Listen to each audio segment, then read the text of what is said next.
Our brain does some really strange things during the grief process, and one of those things is for us to grieve the future that will never happen with our loved one. So let's walk together and I'll share with you why that happens and how you can navigate those thoughts successfully.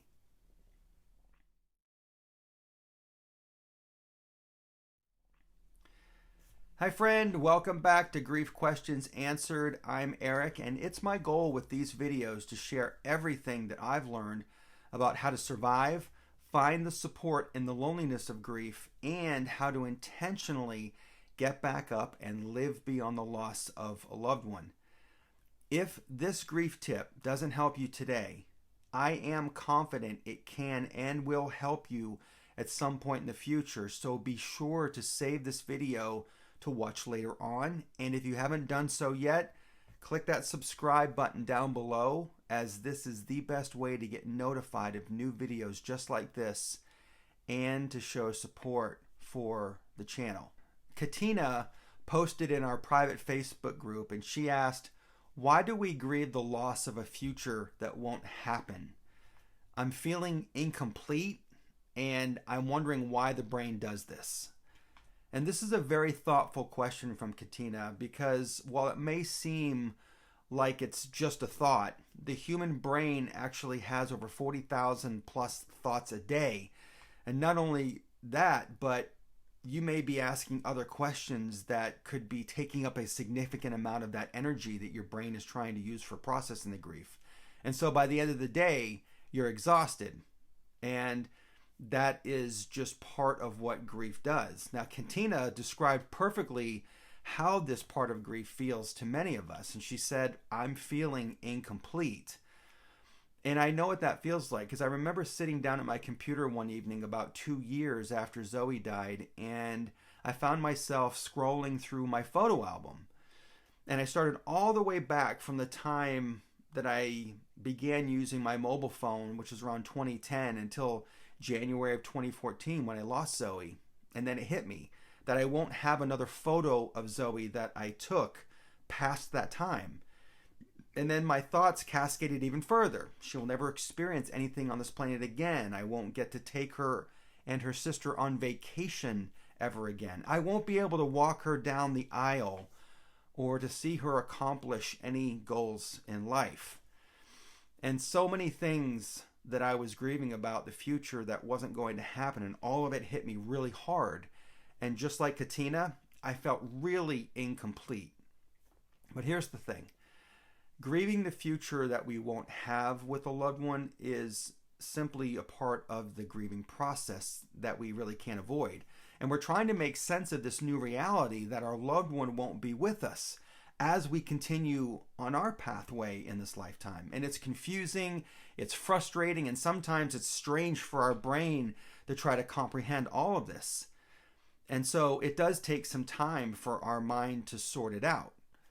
And that's kind of the grieving process in a nutshell.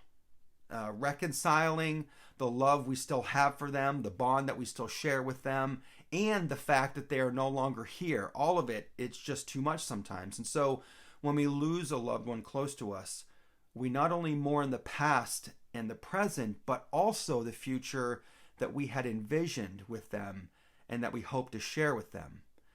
And so there are a few reasons why this happens.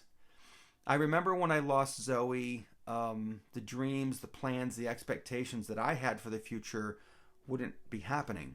And so these plans kind of felt unfulfilled, and I struggled emotionally. And like I shared above, I actually continued to struggle how to reconcile, how to feel about it. And I'm sure this is something that you feel as well. And so for you to be feeling this same thing, it's okay in these moments to give yourself the permission to feel what you're feeling. And you also might be able to fill that gap with some new experiences that will help you heal. For example, several months after I looked at those photos, I was on a work trip to California, and the last day I was there, I went on this incredible adventure in LA that led me to Santa Monica Beach. And this was a powerful, powerful experience for my healing that I wrote about in my book. And so the next reason why we grieve the future is because in that loss, we feel loneliness and we actually fear the uncertainty about the future. You may have relied on your loved one for emotional support, companionship, or guidance, and their absence leaves you feeling absolutely vulnerable and apprehensive about how you're going to navigate the future path, right?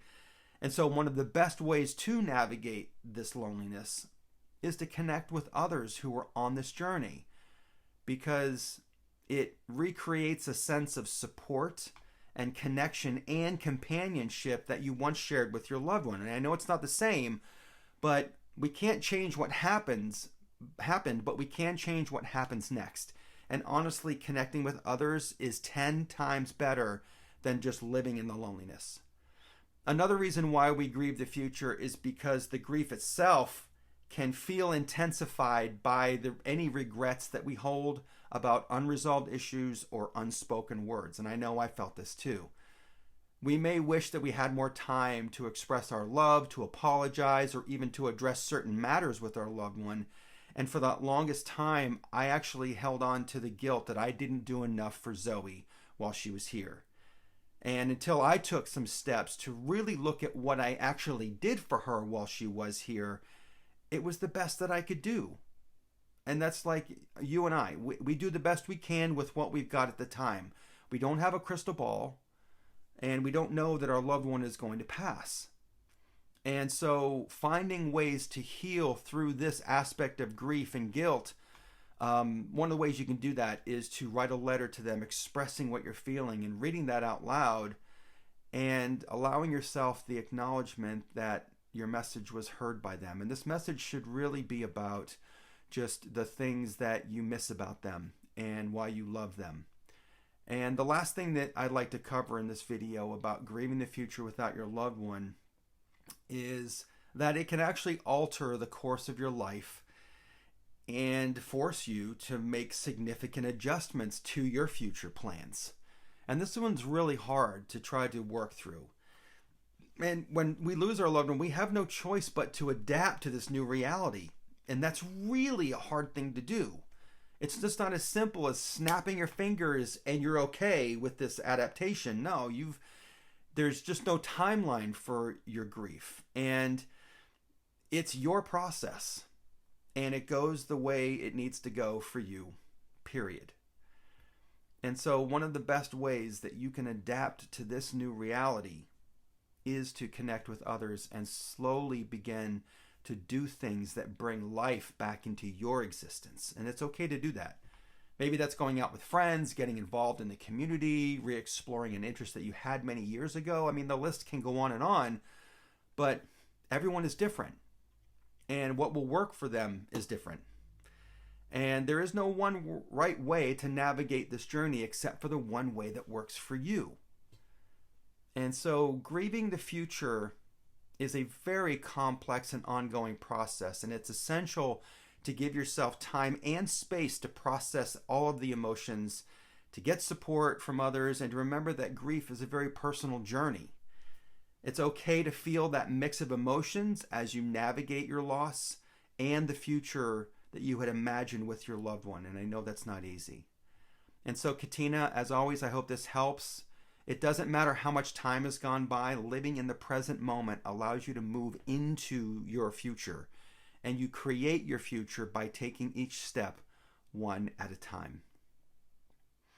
And so, do you have a question about grief that I can answer for you? Let me know in the comments below. And by the way, don't forget to join us for the next Emotional Relief Workshop. Just head over to emotionalreliefnow.com to learn more about how you can go from emotionally overwhelmed to grounded and calm in 90 seconds or less. Also, don't forget to click that subscribe button down below. Let's walk together, and I'll see you in next week's video.